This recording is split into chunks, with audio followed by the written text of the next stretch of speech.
Hey, peace and blessings, family. Happy Sunday. Happy Lovers Day. How is everybody doing today? Welcome to Sunday Sit with Sisters. I'm your host, Sister Ro. And I am so happy today to be joined by dear Sister Aldeisha Smith. And today, welcome, sis. Well, thank you for having me. I appreciate you, Mama Ro.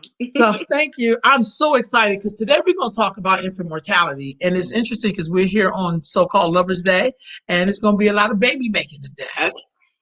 Okay. You know, so so usually this is a topic sometimes it's kind of hard to talk about. I've experienced infant mortality myself, so it's something that we need to talk about it and to know what that is and how do we prepare ourselves or to learn more about it, because it happens and it happens to us far too often. Dear sister, what made you want to talk about this topic today? Honestly, simply because it's in my work. So with me being a doula, that's actually what inspired me. My class, which discussed infant mortality rates, it was my public health class.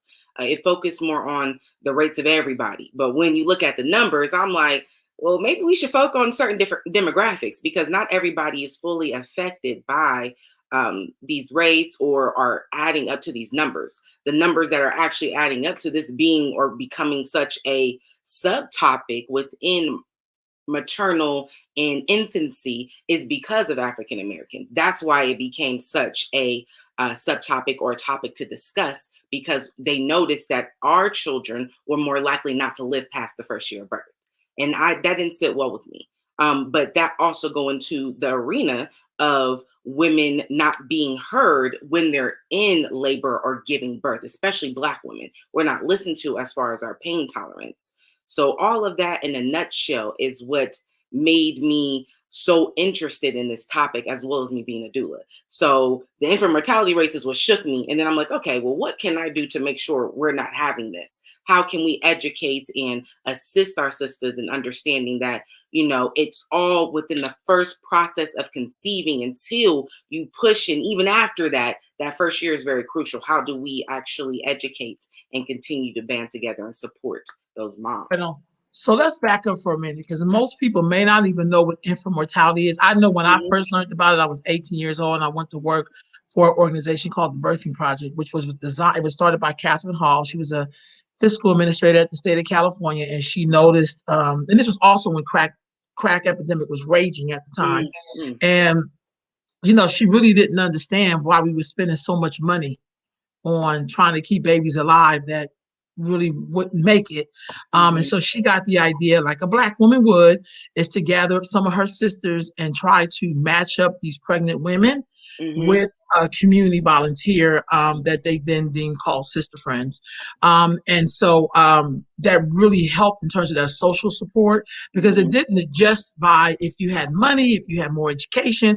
I mean, it just happens to us as Black women. Right. And most of us don't even know what infant mortality is and why we have it. Why is it so high for us?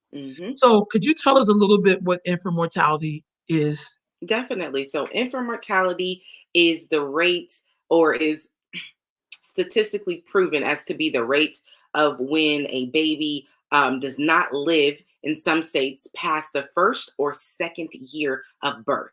So some states push it out to the second year. They say that's still too young for a baby to be passing away. It could be off of birth defects, low birth weight, preterm baby, so you didn't carry to your full 9 terms. You can have pregnancy complications, like you have high blood pressure.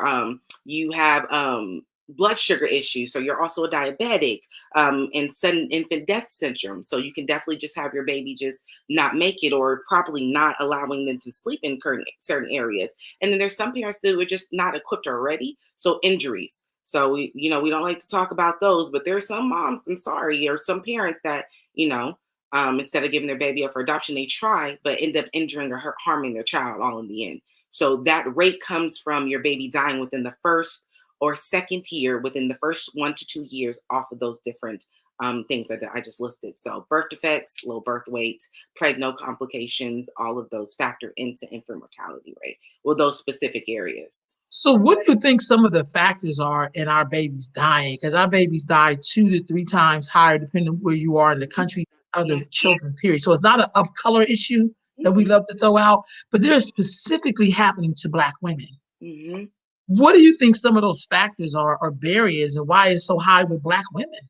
I can get very deep on that. I feel as though the system is gunning for Black women, but I won't try and take it there. But No, it take definitely take it all the way take where it you need to there. take Okay. it. So I feel as though the system, I don't know the name of the woman that created Planned Parenthood, but Planned Parenthood was made for us. That Mhm. was definitely made for us. I can't remember the name of the woman because to me she's not important. I'm not going to even give you Right. value to your name. But the white woman that created Planned Parenthood to make sure that we had a place to be able to abort our children, that was the first standing of them not caring about us creating or continue cultivating who we are and bringing more children into this world. So with that, knowing that simple fact, then you have to look at the actual individuals, the doctors, the midwives that we have that are not trained for our culture. So they're not going to actually listen to us, provide us the wonderful standard of care that we deserve, that our actual people would. So it's the standard of care. There's no reason. It's the standard of care, the lack of support, and stress. Those are my three opinions. Standard of care, lack of support, and stress. Well, let's back up. We're going to start with your three then. So this standard of care, Mhm. can you expound on that a little bit? What do you mean when you say standard of care? The fact that cultural competency just came about within the recent years. The fact that cultural competency became a standard or a lecture or a workshop, what in 2009 maybe. I may be pushing it back a little bit, maybe 2005, give them a little bit of credit. But cultural competency and understanding the different cultures and not just having westernized medicine be built around the foundation of who you want to see succeed, which is, sorry to say it, white women, people who you believe is prestige and above, and look at those who are inferior as, well, you can do it. You've been doing it. It's still that slave system in regards to how our care is being provided to us. The doctors don't listen. I have had, where I work currently is at a call center where I book appointments for pregnant women, for all types of individuals. It does not matter. And the things that I hear from these women, as far as, well, I don't want to go to that health education class, I don't have a ride. And yeah, there's programs in place, but the programs are not fully sustaining what we need. So if you're going to have this program called Ankh Sisterhood that's supposed to definitely benefit the Black community, then make sure you have transportation for those sisters to get to those classes if they need so. Because again, our culture sometimes doesn't have the transportation, may not be fully devoted or want to go. Make it fun, change it up, then have it where, oh, it's going to be a sister's education class. It's more so they're not thinking outside the box when it comes to the type of people we are. Because you got to grab our attention. So that standard of care I'm talking about is just wanting to help, not stereotyping or being prejudiced when you see somebody walk in the room. Well, this is her fifth child. She should get the swing of it by now. No, no, no, no, no. Oh, this is, doesn't look like she take care of kids anyway. It looks like there's a couple CPS cases. No, that's not standard. It doesn't matter. How you know she doesn't want to change her life with this birth? How you know that she's still not a bomb or fantastic woman or mom? It's when I say standard of care, I'm talking about being relatable, being a person, being a human, and treating that other person as though they are your mother, your sister, your wife. Not looking at them as, oh, let me just look at their skin color and be like, well, we don't need no more of these type of people here. That's what I mean, because that's how doctors come off. I've heard many of stories on YouTube, different radio shows, talk to different women who actually have felt that way. And sometimes it usually be the nurses too. Oh, they definitely don't want to help. Well, this ain't about, again, I think I mentioned it on the last show we had. A nurse came in and said, well, this is above you. This is about the child. Well, the child can't be here without the mom. So how is this above her? Right on, right on, right It's on. just that, again, standard is a word that means going above and beyond, meeting the qualities of which the institution upholds, and care. Simple, just to be kind, to give your best effort, to help with open arms and with love. So the standard is not there. And if that's the standard for the institution or the hospital, then y'all need to raise your standards a little bit. And care is just being a caring human being. That's what I mean. Being a It's caring interesting hearing you talk. God, I birthing project I think I worked there for like 25 years, but Mm, it was open since, well, the Birthing Project started as a program in 1988. And the reason why I bring up the Birthing Project, I think one of the things that sometimes we do in our community, we don't mhm, do stuff from a root. We act like we just discovered something. Not yeah, all of us, but you know what I mean? mhm, And so they started in 1988 as the program. But then one day, my ex boss said she went to a doctor's appointment with her woman that she was mentoring, and the doctor was treating this girl not so good. But because my boss was a very good advocate, of mhm, course she went in. You know, that's what. mhm, And then mhm, she had the thought, like, we just got to build our own clinic. yeah. We're just gonna have to do it. And so people were taking bets that we would never open the clinic, but we ended up getting a building that had asbestos and all kind of stuff. But we made it through, and we had a clinic, and it was open for about 25 years.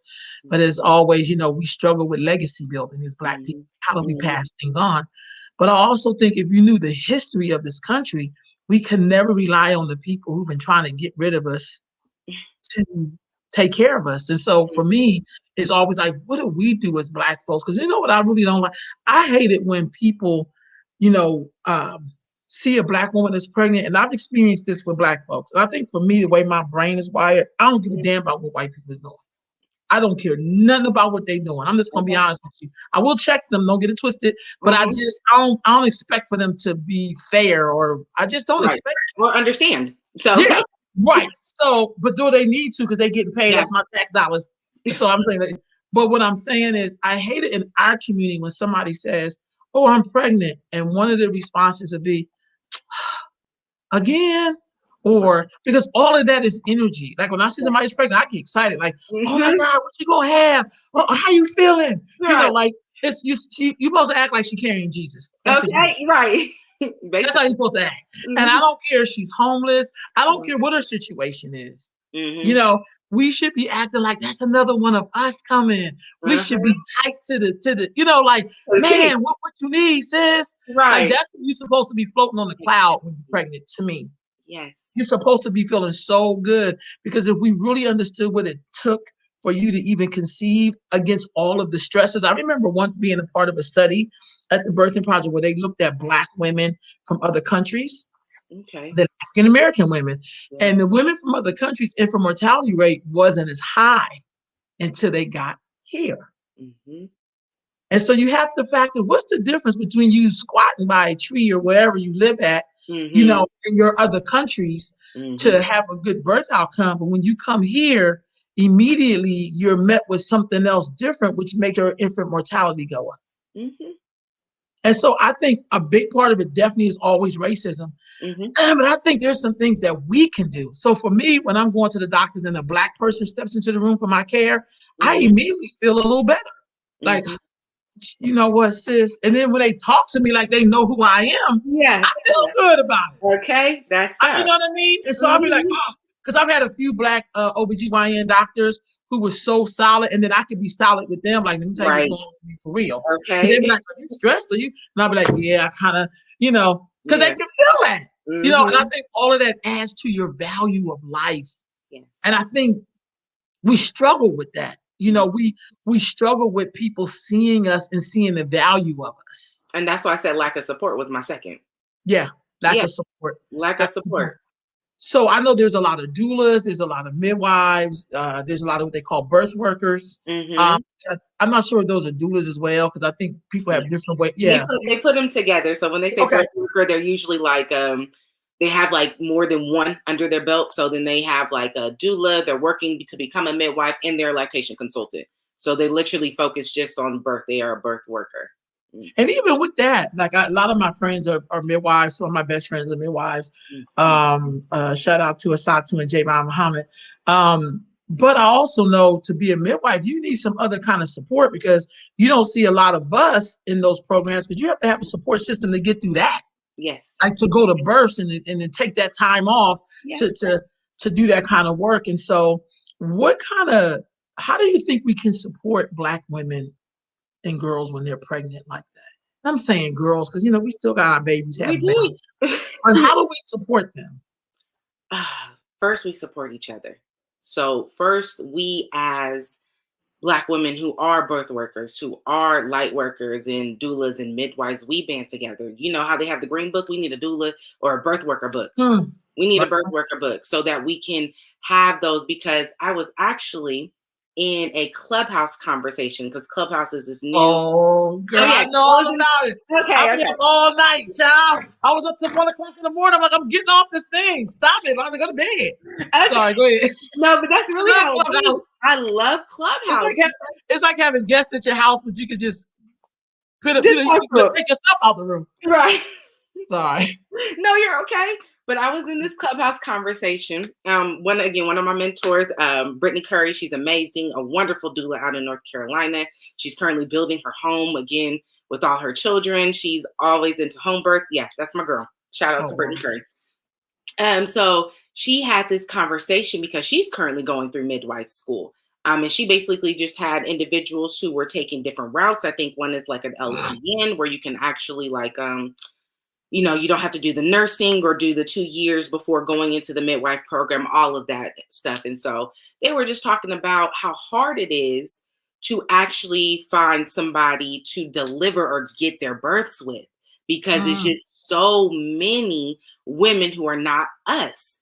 And it's like they have their way of doing things, or they only want to show you, well, you take really detailed notes. Oh, no, I want you to do all this work. Like there was this one girl who was like, the lady was like, well, how much do you want for me to sign off on your papers? Because she would tell her, oh, I'll sign them all at the end. And basically was asking her, well, how much would you pay for me for my signature on all your documents so that you can become a midwife?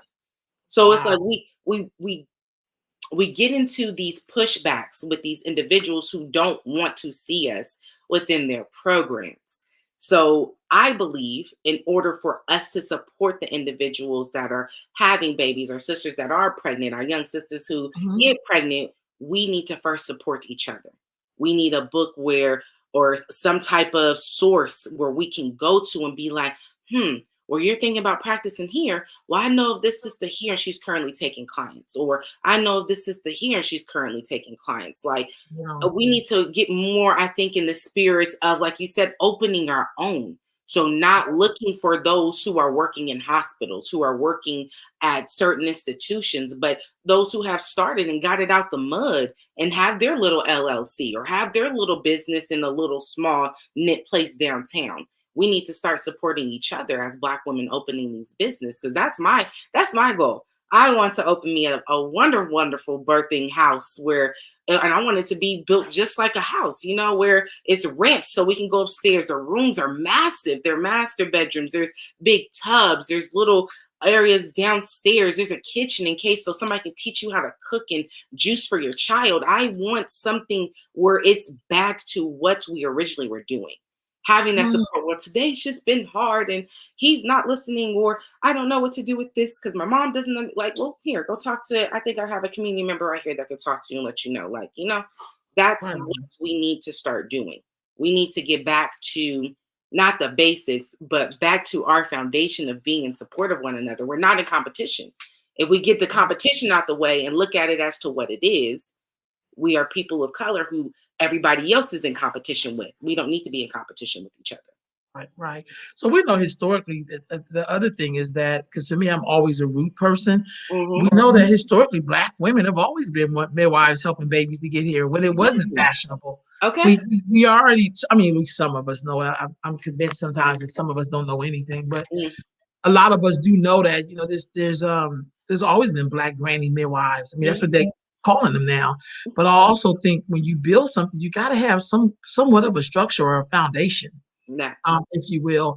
And I think our babies dying, because I think also too that infant mortality word feels so generic. You know what I mean? There's nothing generic about a child dying. And I think I remember my ex-boss used to say she used that term every day of her professional career, and not until she held a dead body in her hands did she really understand what that word meant. Sometimes we desensitize words. Because it's like we say it like infant mortality.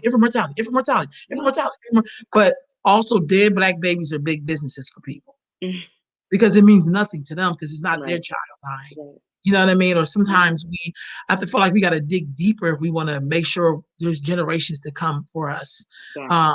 But how do we? I think it goes right back to how we're being treated, period, as Black girls and women. Yes. Because all of that lives in your womb, and then your child be fighting to live in the womb with those.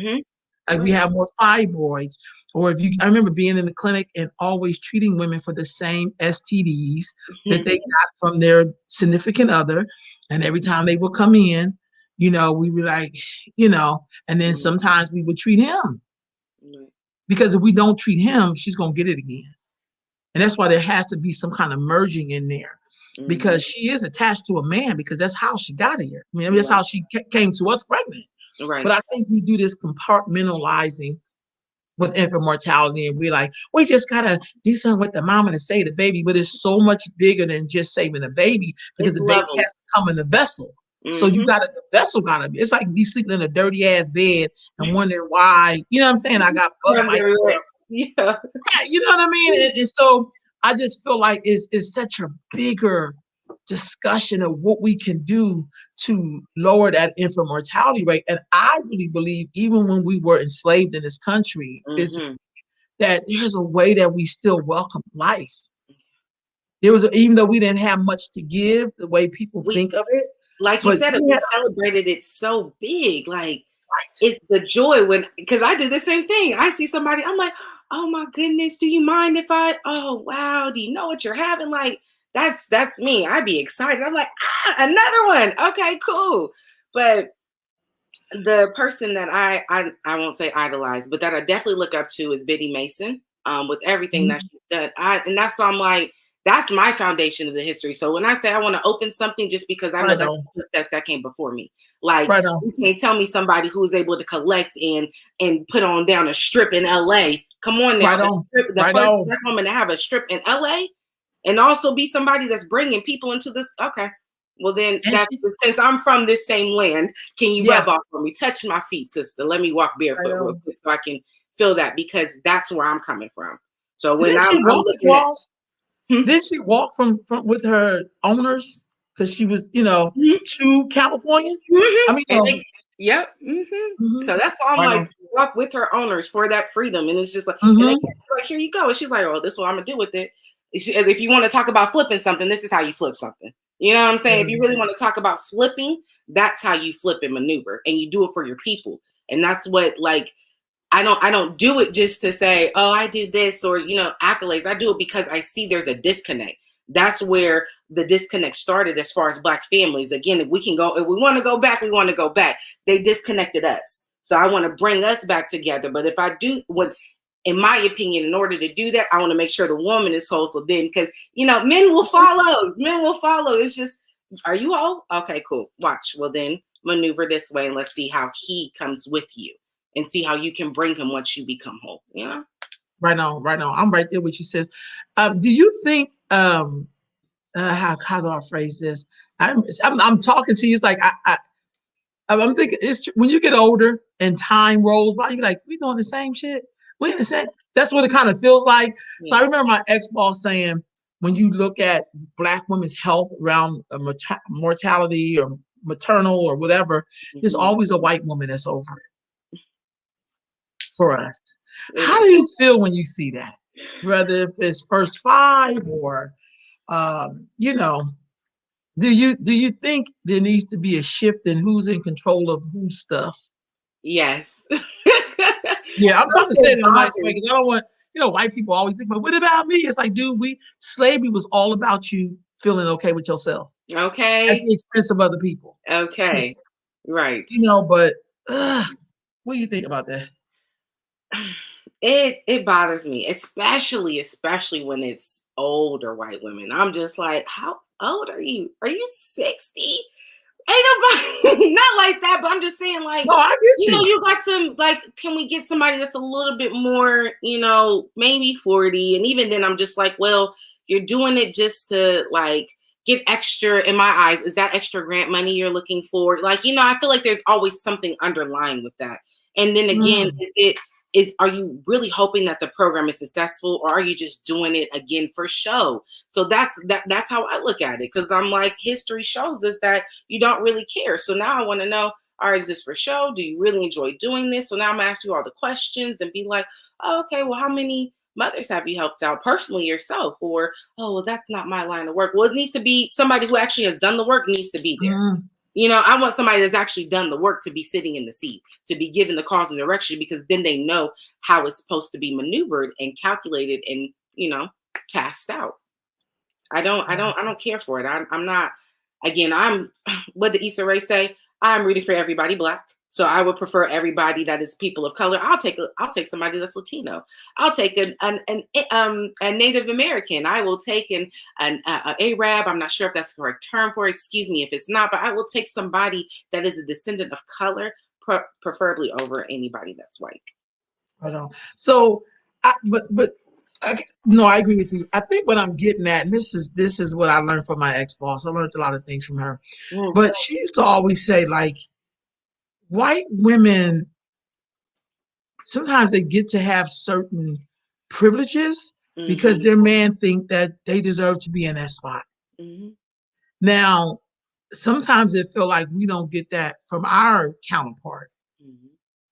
Do you understand what I'm saying? Yes, I do. So she's always going to be over the women's health this and the women's league this and the women's, Mhm, but yet, there was a time when Black folks, I think maybe more again, because I think like every 25 to 30 years or so, we start coming into, we need to do something for ourselves, and then when we do that, then somehow white people feel like, no, we need y'all over here. Because, when we leave things, the party leaves, like the energy mhm, leaves. You mhm. understand what I'm saying? And Yes. then we give up what we have to be with them. Mhm, You know what I mean? Or they a systematic way of trying to destroy us, whatever. But I mhm. feel like, do you ever think it's possible for Black people to really govern themselves in this particular area called infant mortality? Do you think we're capable of doing that?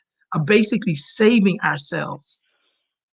Yes, we just have to put pride, ego aside and work together.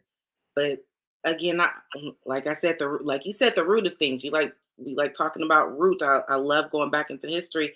You know, Black Wall Street. What do you mean? Like when we elevate ourselves, yes, they're gonna try and come and tear it down. But if we really believe in this and we see if it's an issue, because if it spikes higher, there's an issue. And it's been growing over the last course of years. So I believe we can do it. It would just take some time, some really deep healing as well, and a good group. And when I say a good solid group, it has to be, I think, at least 50 just coming together and saying, we can do this. We can knuckle down. We can do this. We can travel. We can educate. We can support.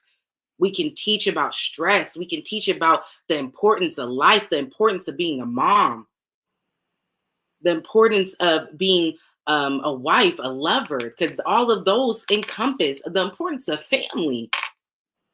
It's many different things that individuals do not seek that are important simply because they're just like, oh, well, that wasn't taught to me. That's not how my mama did. Okay, well, change it, because this is not working. This is not. And that's why I tell people I work so hard to make sure babies are coming in this world alive, because they're taking us away day by day. They're taking somebody's child day by day. So yes, I want to work to make sure that we make it past this first year. Okay, we make it past this second year and beyond. I want to make sure it's fully sustainable, You that said the something life of that this child is sustainable. And we really need to work together. But in order to do that, pride and ego got to get out the way.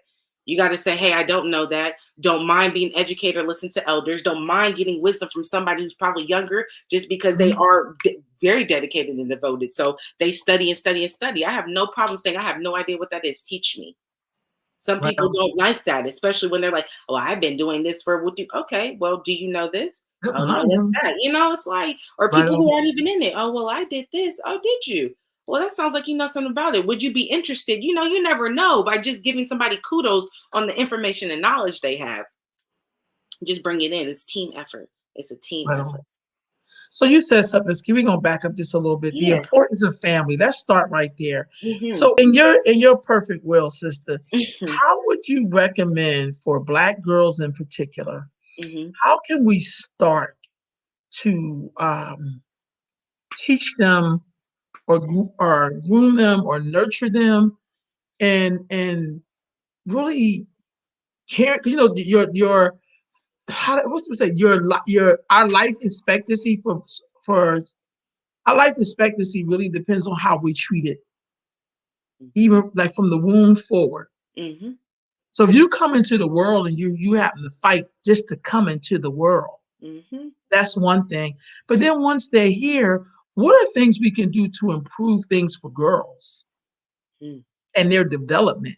Because I think there's something right there, like as Black girls, they don't get a lot of things. Like we always have a way of, well, girl, you should take it. Or if you grew up where you took a lot of stuff because you were a girl, then you kind of pass that on. How do we begin to nurture our girls to make sure that they're feeling like like because they are like sacred portals. Is this Mm-hmm. That's why I don't trip off of people whatever they think what makes a girl. What Yeah. I know is that when you're born and you are a female, Mm-hmm. you have the ability of bringing someone from one world to another. Mm-hmm. That's called a portal. Mm-hmm. And so if you have a wound, you have a portal. But how do we treat the portal? Do we treat it like shit? Do we treat it like we don't care? Is it like your messy kitchen? Is it like your dirty garage? Or do we treat it like it's like your car that you just bought and you want to keep that new car smell? Or do you wash the car every 3 days? Or how that's what it really means to be a girl. How can we start to to nurture our girls so they can see the sacredness in themselves? First, with this, I believe this generation, we have to match their language. So treat it like it's that Birkin bag. Treat it like it's that Birkin bag that you want so much, or treat it like it's those red bottoms or them Steve Maddens you love so much. You have to talk to them in a language that they'll understand. And I am definitely a fan of rites of passage. I believe that definitely gives young girls an understanding of their power that they hold. Especially if they're hearing so much negative talk about, oh, you can't do that, or like again, like you said, oh, you're pregnant again, or that's all he wants from you anyway. You don't look good, or you know what I'm saying, things of that nature. That negative talk that you hear so much because all people see is, and I tell people beauty is pain, beauty is a curse. I was like, because it comes a lot with it. I was like, and you have those individuals who just push like, oh, this beauty aspect. No, you have a soul, you have character, you have something within you. So I'm a firm believer in rites of passage. I think that helps cultivate young girls into phenomenal women. It gives them different ideas about who they are. It helps them understand that, even though you're going through this, you don't stay there. And it gives them a group because you're going through that rites of passage with other women who look, other girls that look like you. And the individuals that are helping you through that passage are Black, that are women, grown women that look like you. And you look at them in awe. Like when I heard about the rites of passage and I went to my healing retreat, I was just like, I felt like a shy little girl. And I'm like, I'm 25 over here like this, like I'm somebody's baby. But they see that. So they massaging my hands like it's all right. They rubbing on my shoulders like, release that. It's okay. You're loved here. And I feel like we're missing so much of that. And I feel that way just because, again, I may not have any kids, but I've always felt such a disconnect from either other women, or it was just always competition. So I always had to be like this, like aggressive or mean, or, don't smile too much because I'll take your kindness for weakness, or don't sing when you're talking because then you sound ditzy. It's like, well, that's me, but I like doing that stuff. Like, and so now I'm just like, I'm going to do it. I'm just going to do it. But it took for me to miss the rites of passage to see what it looked like, to be like, that's what I needed. I needed a cultivated group to be going through the same things that I'm going through and just show me that just because they said that is not who you are. Just because they did this, that is not who you are. Let me show you who you are. Let me show you how to take care of yourself and be you. And the girls that I see that have gone through rites of passage, they're so free. And when I say free, it's like free in their mind and just they know, oh, I want to shave my head today. And I'm still gorgeous. Eyeshadow on. Oh, let's try the lashes. okay, I'm gonna stand out here. You know, it's just that whole energy of embodying everything that they are, everything that their sisters are too, because they know it's not just them. So it's that connection. We need more tribes out here. We need, and when I say tribes, sister tribes, we need more catering to our young girls. That's we need to cater to them. We need to cater to them, especially in a world of, especially in California, where it's a dog eat dog world. Again, a lot of mixed races. So you're already told that you're not cute unless your hair is down your back, and that's not true. Baby, if you don't bounce, knock that up and take it out and okay, rock that for like, you know, it's that. It's that standing firm. It's they need that because they don't have it here. We're so highly looked down upon, but so highly imitated. It's sad. That's real talk. That's real talk. Do you work with young girls? Because I feel like it has to be in the culture for Black folks. Because what you're talking about is an experience. I love rites of passage, been through several, life-changing. Yeah. But I also realize, like, even when I'm around people and sometimes they'll be trying to throw shade on me, I get away from them so quick. Like, my job is not to change your ass. I'm not doing it. I just don't have the energy for it. But I also know that because I like to be in a culture where I'm supported. Right. That was one of the reasons when I was young, I didn't go to the club because I don't want to go to the club waiting for somebody to ask me to dance. Like, come on. And it'd be the ugliest of other people. And they be just because they are, you know what I'm talking about. Yeah, I do. So, like, you tend not to be like, I can't mess with y'all. I love y'all, but I don't feel like being abused today. I don't want to do that. That's a lot of energy because when people throw darts at you, you know, it could be, you know, you get tired of doing this shit all day. Like, like, you know, I don't want to do that. So what can we do, or what do you do when you think about let's just go to high school years. Let's look at the high school years. Okay. What was your high school years like? And did you experience that upliftment every day? My high school experience was amazing. People used to tell me all the time, like my sister to this day, she's like, you know, you was popular. I was like, was I?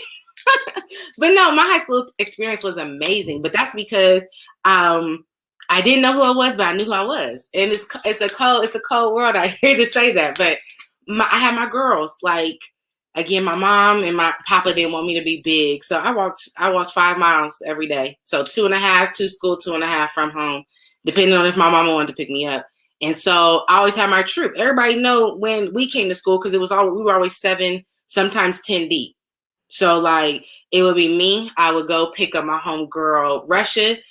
Deja would probably get dropped off at Russia, so I picked them two up. Shay mama would drop her off at the Green Belt because it's on her way to work. Shay walked down. Shay be walking with us. Then we go get Missy. And then, you know, we'll probably link up with Dina and LaShante at the light because they're going to wait for us from after, you know, going to get McDonald's. Like, that's just how we maneuvered as far as walking. So it's like, it's crazy because I had my kind of rites of passage through that because we just talk and, you know, cut up and be like, girl, let me tell you how this, da-da-da. Why didn't she come to the party last night? Because I knew you would be there. So like things of that nature.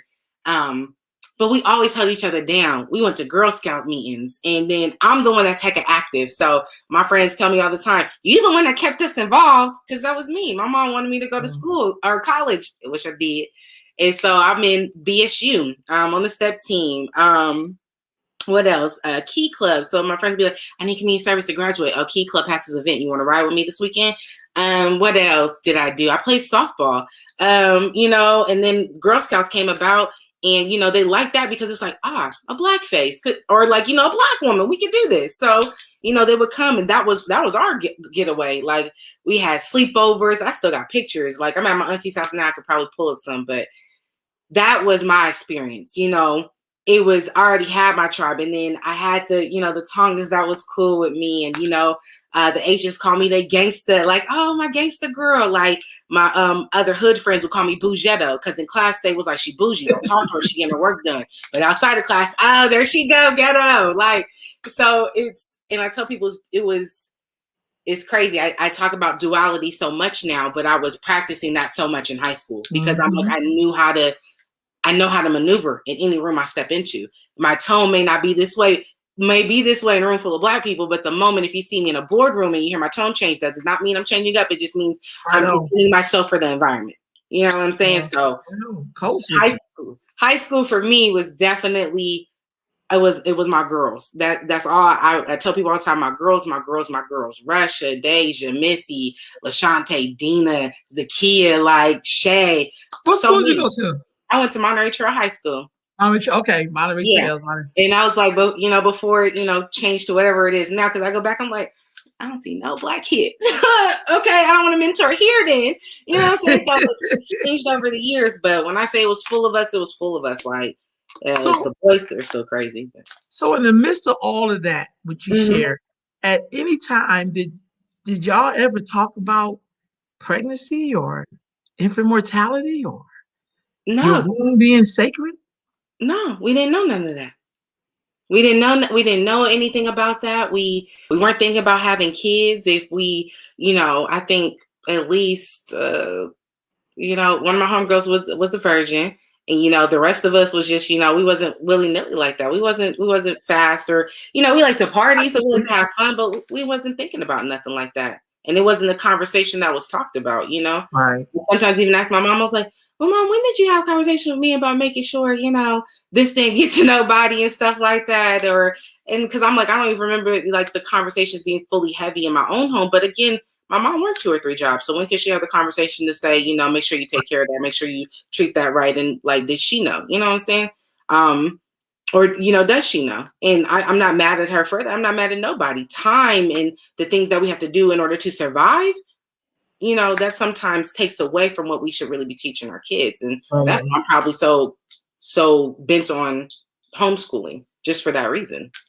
Right on. I don't have kids right now for that reason, because I'm like, I have a plan. I want to make sure I can stick to my plan, because I don't want no more of this. I don't want to bring my chocolate daughter, my chocolate son, or whatever they is into this world and know that, I can fully be devoted to elevating their mind, developing their mind, and developing their character too.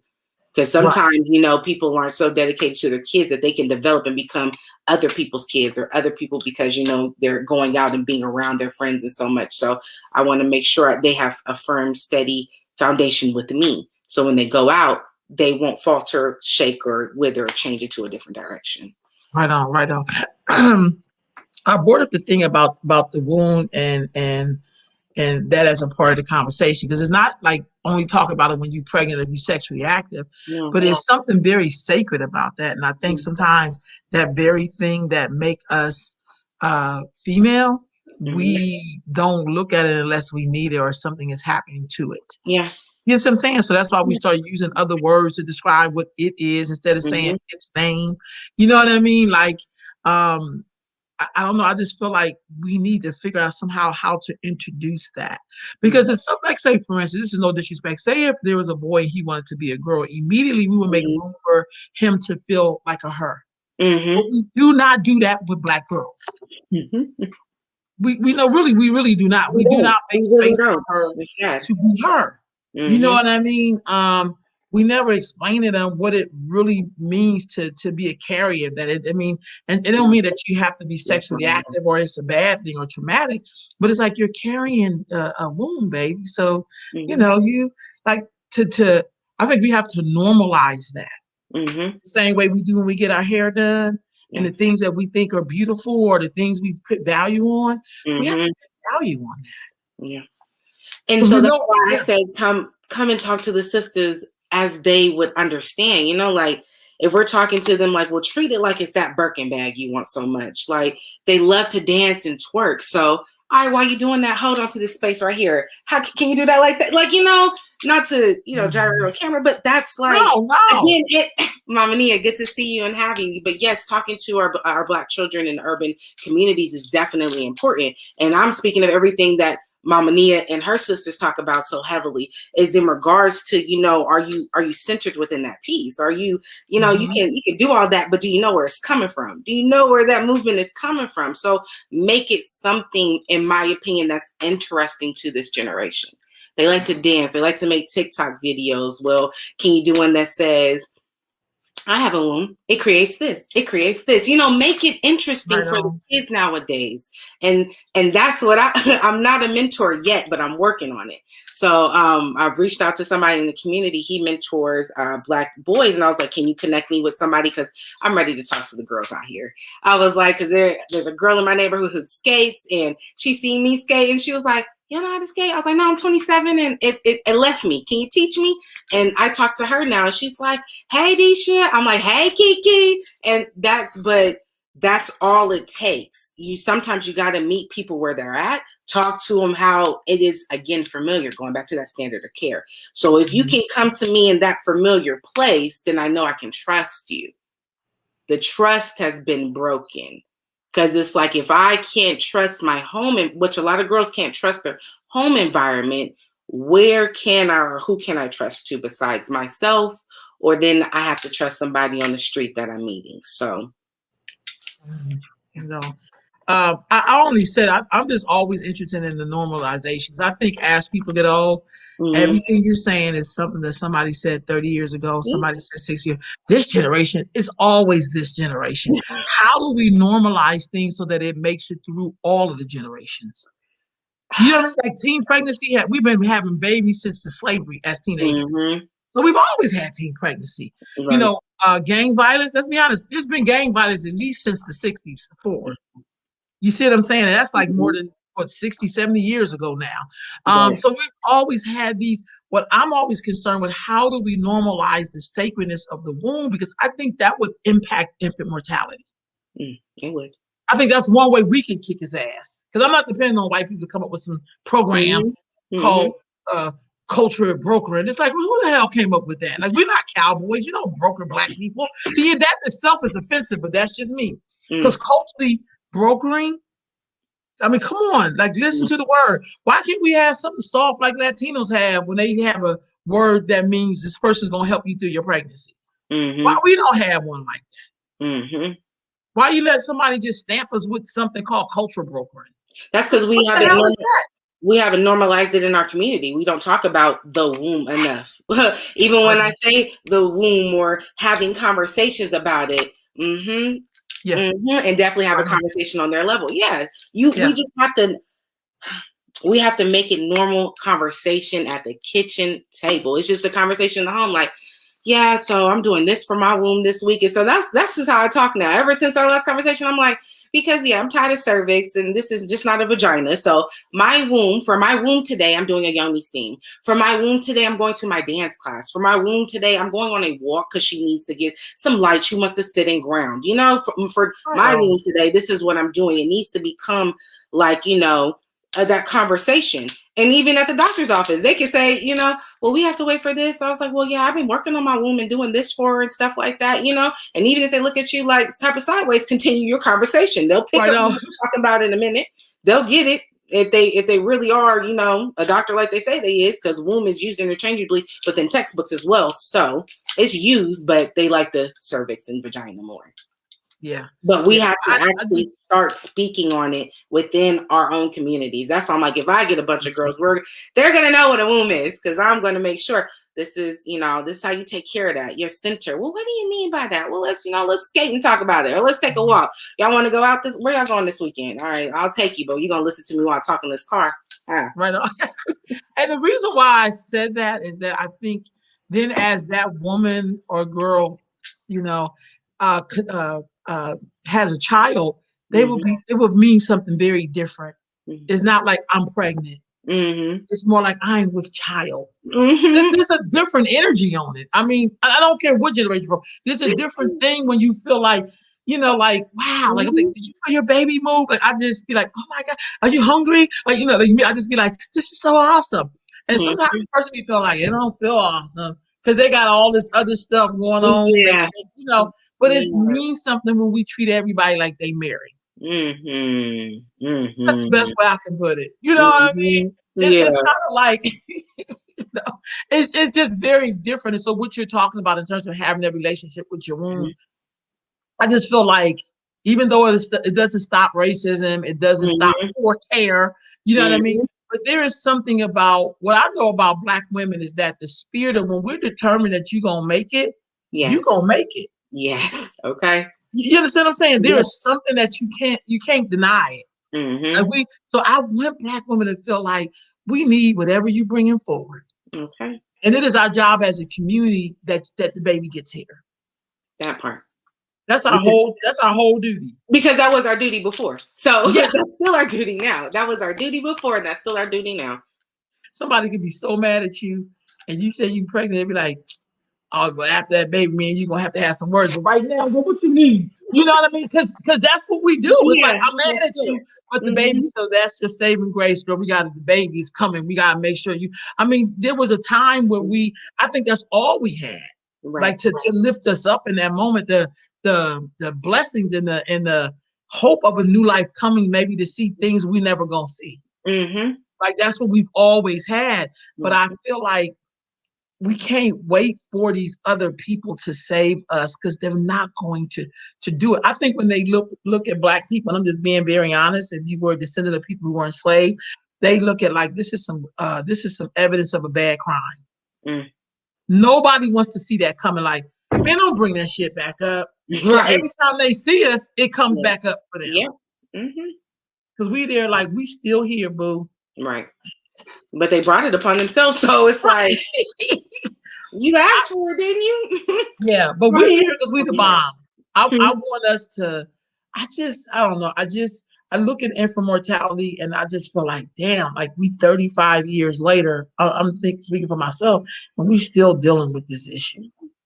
And it really has nothing to do with playing basketball. It has nothing to do with you getting some free food stamps. None of that shit really got nothing to do with how you feel about what you're carrying and that sacredness of your womb, because we keep trying to generify that experience when it's something very sacred. Like it's the fact that you about yourself. It's how you feel about yourself, because you're growing that within yourself, man. Like you are creating. You are literally, your womb is creating a life. And so if you feel as though life for you is a bunch of shit, what do you think you're going to push out? And that's why I said my last birth was my favorite. Because I told her, I was like, look at all that hollering you did. And she was like, where? She's like, I don't hear her. I don't hear her. I was like, because you hollered her in here. She's quiet. She's like, oh, I'm at peace. My mom did all that work. She did all that work, loved me and hollering me in here with all her strength. Come on. And here she comes, baby, quiet, eyes wide open, quiet. And I'm just like, because you brought her in here in the world hollering. So she already knew she was taking care of it. She hear her daddy voice, like, you got it, you got it, you got it. He hollering with you. Like, you already know, I'm protected. I'm coming in easy. And like, and even seeing her on Instagram, I'm like, yeah, that's a happy baby. That's a big 10-pound happy baby, you know? And not thinking that you can do it because you had a C-section first. It's how you feel. And I told her, I was like, everything you did when I asked you to, have you been talking to your belly? Have you been speaking to your child? Have you been speaking to yourself in your womb? Like, I can do this. Have you been affirming yourself? What music you've been listening to uplift you? Like, that all plays a role when you're in that time and even before you're in that time. Because everything that you do and everything that you touch, feel, your senses, they grab onto that. So if you're not putting good food in your tummy, if you're not talking good conversation with people, if you're not around those who love you, who are affectionate, then you're not going to feel that way about your birth. You're not going to feel that way about yourself. And that's how everything just spirals. When I started looking at infant mortality rate, what scared me the most was the injuries. And I'm just like, I had to immediately stop. I'm just like, ooh, if you don't want it, please give it to somebody that do. Because there's some people who can't. So that one is the major area that hurts me. So I always talk about, are you sure you're ready for this? If you're not, there are many options, but are you sure you're ready for this? Like, that's a conversation that needs to be had too, because that's part of infant mortality rate, people killing their children. Let's talk about that too. I'm sorry, but that's real as well. So it's like, you know, and little things that you need to know. Okay, nothing needs to go on the crib. Lay your baby on its back.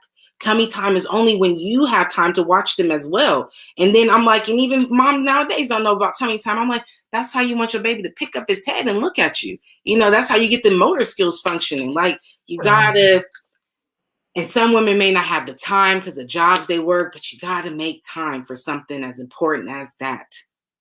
I know. Brother Jesse, who is a doula, Says getting men, brothers, uncles, etc., to be present and involved with the birth is key too.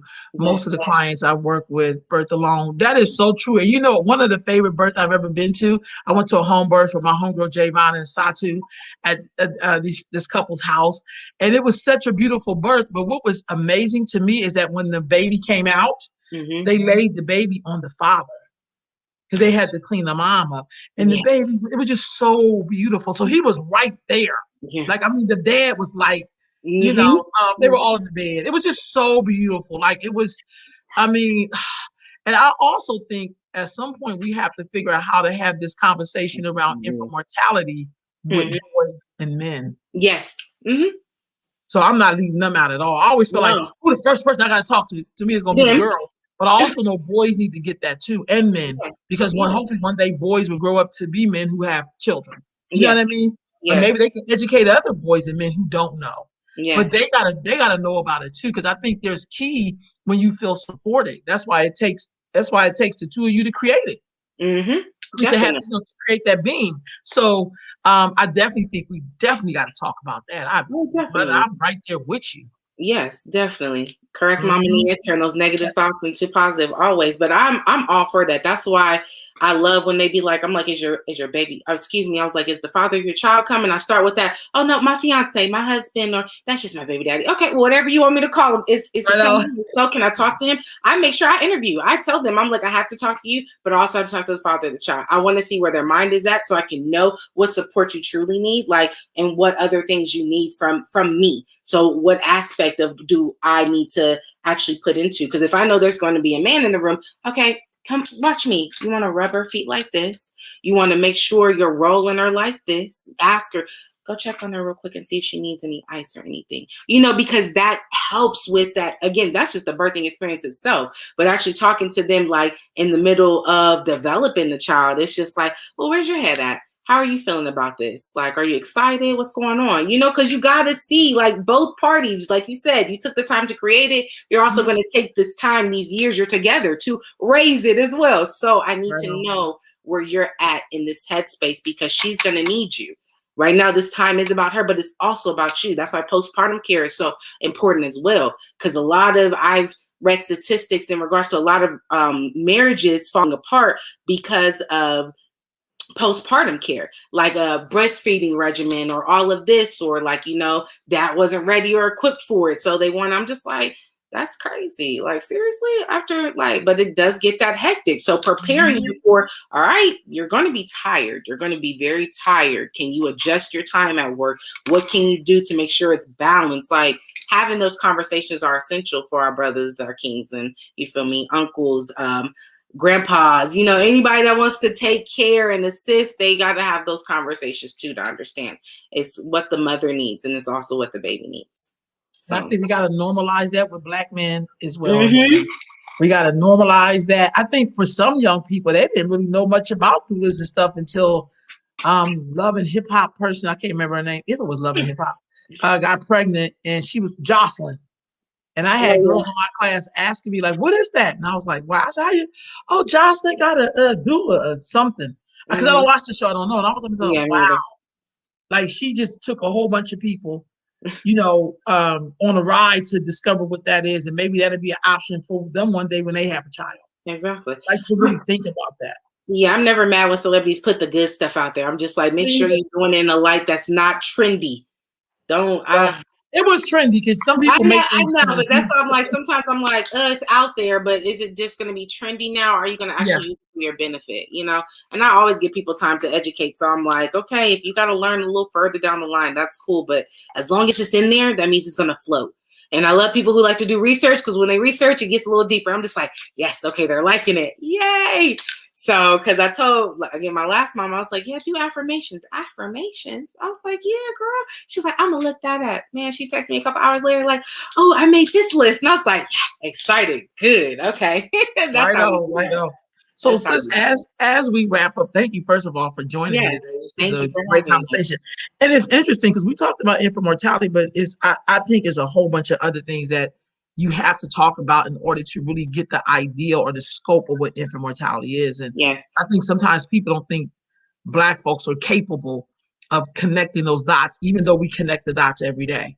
So we Mm-hmm. know if we have, like I found out yesterday that I guess in San Francisco, as they're defunding the police, Black women will be getting something like $1,000 a month while they're pregnant because that helps them to have better pregnancy. Yeah, girl. And I Okay. was like, okay, because we know that Okay. one of the key factors to your stress is money and Yeah. having money to take care of yourself. Now I Yeah. don't know what $1,000 to do in Frisco because the shit is so expensive. And that's why I was just like, "Ooh," but in Frisco, that's still not. Yeah, unless you in public housing or something, they're not gonna tax your money. I don't know. But I feel like it has to start somewhere. And it's a different way of looking at it. It's not about you going to the doctors. Like it's just not that. Mm-hmm. It's you know what I mean? It's just not well, if you come to all of your doctor's appointments, I've heard somebody say something dumb like that before. I was saying to myself, we have no idea what it means to be a Black woman pregnant and have to deal with all the bullshit that get thrown at us every day. Okay. Inside and outside. Mm-hmm.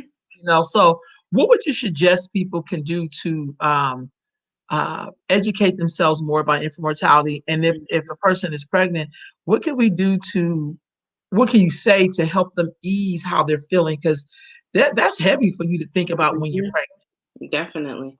I would suggest when researching or looking up infant mortality, don't focus so much on the numbers, especially if that's what's going to throw you off.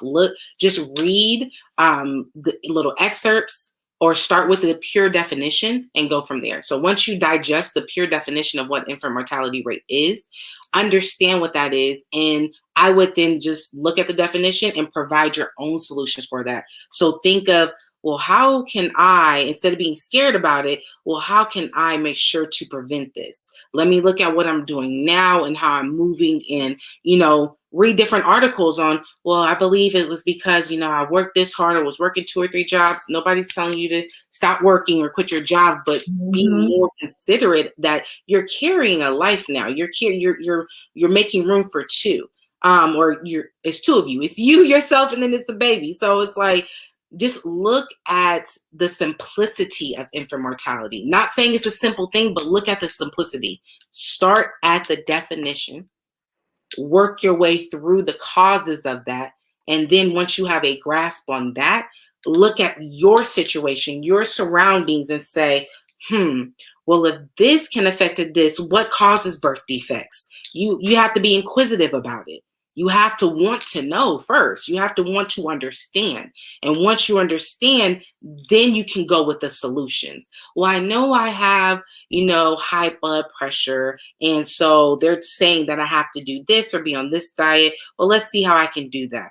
Okay, I heard of SIDS, but my grandmother always told me this. Let me look up some different things. You know what I'm saying? So, how can I not have such a low birth weight or, carry the full term? Sometimes those things are inevitable, but don't be so caught up in what is negative about infant mortality rate or let it scare you. Because infant mortality is real, but don't let it scare you and put you in a fear that it can happen, because anything you imagine can happen. So don't imagine it. Imagine that, no, my baby's going to be good. I'm going to do this. Like, you have to start speaking that. You have to start talking to your child. They hear you. That's why when they hear a voice that they love so much, they look and they like, who is that? I know that voice. Like, my mom kicked my auntie out the room for that particular reason. Like, then talk to your child.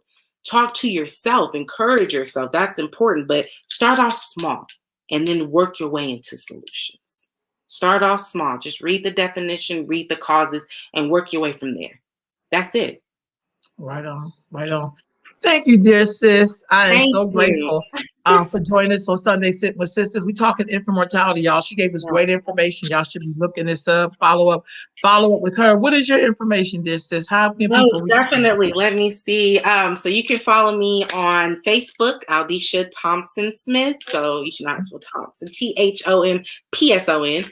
I'm on Instagram, Gifted Generations, and those are the 2 individual places that you can find me.